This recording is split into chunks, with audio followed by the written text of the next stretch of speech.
Another original graphic novel is Incognegro. This book could have been important, like Mouse is important, but something just fell short. I really don't know what it is. Maybe it's the cartoony art. Maybe it's the fact that the message is really hit you over the head with it. Maybe it's just a language and use of words that I don't approve of. And I understand historical context. I just didn't like the use of the words. But I just really couldn't. It's a good book. I'm glad I read it. But something fell short with me. I recommend it, and I recommend it not paying for it. But very, very interesting historical story. I think it's basically historical fiction.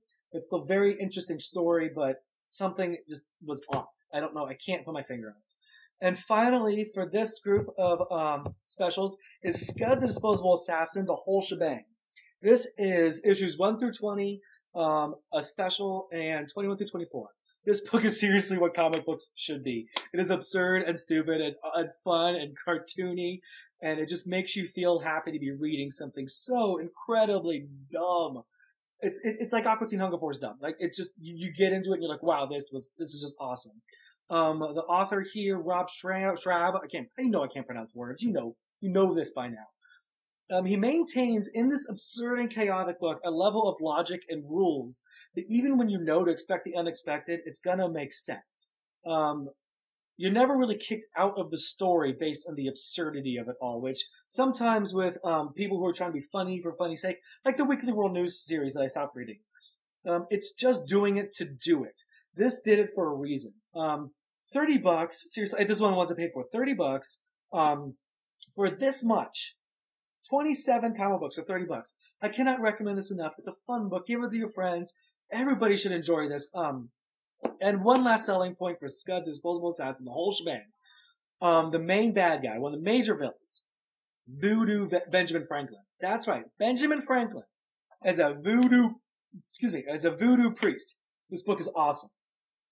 A couple special notes. One thing else I want to talk about before I get to my note. I love trades. I do. Like, I paid $30 for this one. I have Captain America. My entire Ultimate Universe is in trades. I have nothing against them, and there's many good things about trades. But one of the arguments I keep hearing in favor of waiting for trades or only doing trades is that they're cheaper. And recently, definitely 2009 and going into 2010, you need to realize that's not true anymore. Captain America, this most recent one, was $20, $19.99. There are 4 comics in here. $49, $50, $600, and $601. That's $5 a comic book. $600 was $5. $49 was $3. $50 and $601 were $4 each. That's $16 if you bought them for cover price individually. For cover price of this trade is $20. That's not cheaper. Yes, you can get this on Amazon for 30% off, but with DCBS, mail order comics, and a lot of file systems, you get 40% off your single issues. I am not saying don't buy trades. Like, I understand it's easier to read these, they display better, they store better, you can give them to your friends better. But it's not cheaper. And Captain America, this isn't a one-off with Captain America. The X and Furnish trade. 4 comics that were $4 each, and the trade is $20. And I've noticed this more and more with Marvel. Sinister Spider-Man was different. It's 4 comics for $16. It's $1 more, and you know what? For the binding, I'm okay with that. This is $4 more for the same comics. Again, I'm nothing against trades, but I'm sick and tired of this. It's always cheaper nonsense. Look at this. 25 comics for $30. Do the math on that. And these are comics you won't be able to find anymore in single issues. This is such a low print one, so independent. If you found all of these single issues, you'd be paying way more than $30. This is a bargain. This was a ripoff. I'm sorry. I know I'm going to get some hate mail on that, but it's true. It's not cheaper per comic. It's not cheaper per page. Yes, you don't have any ads. Yes, it's not a floppy. Yes, it's easier to maintain, but it's not cheaper. And that's all I'm saying. I'm sick and tired of that argument. I just want to remind people, I'm doing eventually an Ask Ru. Some of you have already sent me some really good questions. One of them from, I think, Q7 or Q27 was actually one of the better questions I've ever been asked. I'm still thinking about my answer, which is why I didn't do an Ask Ru this week.